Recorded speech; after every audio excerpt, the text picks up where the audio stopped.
Right Ramarao, thank you very much. ఇక మనం దీని మీద డిబేట్ చూద్దాం. డిబేట్ లో మనతో ముందుగా వైసీపీ ఎంపీ రఘురామరాజు గారు ఉన్నారు, వారితో మాట్లాడదాం. ఫస్ట్ రఘురామరాజు గారు నమస్కారం అండి.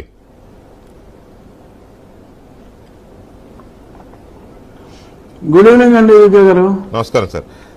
ప్రశాంత్ కిషోర్, అసలు నా బేసిక్ క్వశ్చన్, ప్రశాంత్ కిషోర్ అవసరమా ఇప్పుడున్న పరిస్థితుల్లో? ఆంధ్రప్రదేశ్ లో తెలుగుదేశం జనసేన కూటమి అధికార పగ్గాలు చేపట్టడానికి, ఎన్నికల్లో గెలవడానికి ప్రశాంత్ కిషోర్ అనే క్యారెక్టర్ అవసరమా?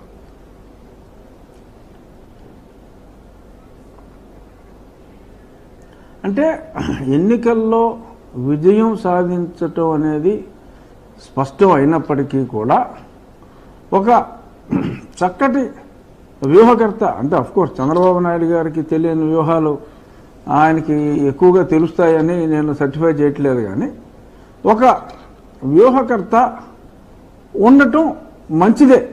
ఆల్రెడీ ప్రశాంత్ టీము ఒక వింగ్, అంటే ప్రశాంత్ ఇప్పుడు అతను సొంత పార్టీ పెట్టుకున్న తర్వాత ఐపాక్ ఏమో ఋషిరాజు టేక్ ఓవర్ చేసుకున్నాడు. అతను పూర్తిగా ఐపాక్కి ప్రశాంత్ కిషోర్కి సంబంధం లేదు. సరే, ఇతను రాబిన్ సెపరేట్గా వచ్చి తను ఒకటి షో టైమ్ అని పెట్టుకున్నాడు. అలాగే సునీల్ కనుగోలు ఆయన వేరే కంపెనీ ఆయన పెట్టుకున్నాడు. ఆ శిష్యులు మూడు కంపెనీలు పెట్టుకోవటం, ఒకళ్ళు కాంగ్రెస్కి, ఒకళ్ళు ఈయనకి, ఇంకొకళ్ళు వారికి పనిచేయటం. Prashant Kishor as an individual, ఎందుకంటే ఆయన ఇప్పుడు పెద్ద టీంని మెయింటైన్ చేయట్లా. ఇక్కడ మేజర్ ఎక్స్పెండిచర్ వచ్చి ఎవరిని అడ్వైజర్ కింద తీసుకున్నా ప్రతి అసెంబ్లీలో ఇద్దరు వ్యక్తుల్ని, ఎంబీఏ గ్రాడ్యుయేట్స్ని ఆర్ ఐఐటి కొంచెం బాగా చదువుకున్న వాళ్ళని, ఎందుకంటే టెంపరీగా కూడా తీసుకుంటారు కాబట్టి కొంచెం పెద్ద ప్యాకేజ్ ఉంటుంది. ఇక్కడ ఆల్రెడీ లాట్ ఆఫ్ హోంవర్క్ జరిగింది కాబట్టి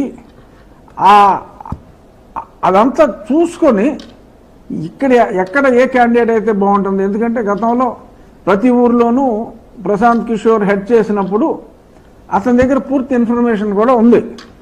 ఇప్పుడు ఆల్రెడీ రాబిన్ టీం చేసిన ఇన్ఫర్మేషన్ అంతా కూడా క్రోడీకరించి ఎక్కడ ఎవరైతే బాగుంటుంది అనే దాని మీద ఇంకొక అనుభవశాలి, ఆల్రెడీ మీరు ఇందాక అన్నట్టు కొన్ని ఫెయిల్యూర్స్ ఉన్నప్పటికీ కూడా మెజారిటీ సక్సెస్ ఉంది కాబట్టి అతని ఆలోచనలు కూడా పరిగణలోకి తీసుకుని ఓకే, అతను చేసిన సర్వీసెస్కి డెఫినెట్గా ఎంతో కొంత కాంపెన్సేషన్, ఎవరో ఫ్రీగా పనిచేయలేరు కాబట్టి కొంత కాంపెన్సేషన్ ఇవ్వచ్చు. బట్ ఇంత క్లియర్గా అతను ఈజ్ ఏ సక్సెస్ఫుల్ మ్యాన్. ఇంకొకటి గతంలో మనం చెప్పుకోవాలి అంటే జగన్మోహన్ రెడ్డి చేసిన తప్పులు, జగన్మోహన్ రెడ్డి చాలా ఉత్తముడు, కానీ ఇతనే ప్రశాంత్ కిషోరే చాలా పాతకుడు, కావాలని చెప్పి అతన్ని మిస్గైడ్ చేశాడు. తెలుగు రాష్ట్రం వాళ్ళు ఎలా ఉండటానికి కారణం ఈ ప్రశాంత్ కిషోర్ అని కొంతమంది గతంలో ఆడిపోసుకున్నారు, ఇంకా అప్పుడప్పుడు ఆడిపోసుకుంటూనే ఉంటారు. బహుశా ఇది వైసీపీ వాళ్ళే కూడా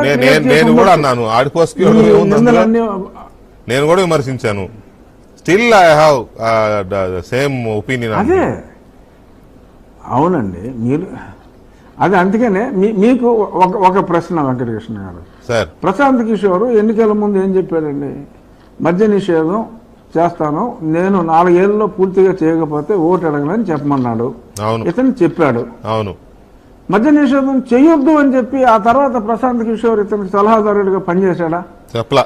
దాని మీద నువ్వు ఇంత దారుణంగా అప్పులు చేయమని చెప్పి అతను చెప్పాడా? మీరు చూస్తే ఒక 6 నెలల క్రితం ఎగ్జాంపుల్ ఆంధ్రప్రదేశ్ ఇచ్చి ఇలాగ అప్పులు చేసుకుంటూ పోతే ఇంకా రాష్ట్రాలకు మనుగడే ఉండదని చెప్పి కూడా ప్రశాంత్ కిషోర్ మాట్లాడటం జరిగింది. అవును, స్పష్టంగా. సో అతను కూడా ఆవేదన చెందుతున్నాడు. అరే, నేను సలహా ఇచ్చిన వ్యక్తి ఎంతో కొంత నా వలన అతను ముఖ్యమంత్రి అవడంలో నా పాత్ర ఉంది, అందుకని అతన్ని గెలిపించడంలో నేను తప్పు చేశాను అని ఒక గిల్టీ ఫీలింగ్ కూడా, బహుశా ఒక అపరాధ భావం కూడా అతనిలో ఉండి, అంటే ప్రశాంత్ కిషోరే జగన్మోహన్ రెడ్డిని గెలిపించాడు అనుకోవాలా? ఇప్పుడు ప్రశాంత్ కిషోర్ లేకపోతే జగన్మోహన్ రెడ్డి గెలిచేవాడు కాదు అని ఒప్పుకున్నట్టే కదా.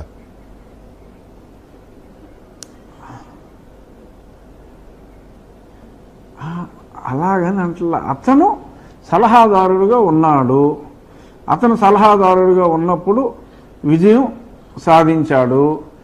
సో కాబట్టి అతను రోలు లేదు అనుకుంటే మీరైనా ప్రజలైనా అంత ఆడిపోసుకోవాల్సిన పనే ఉందండి ప్రశాంత్ కిషోర్ని.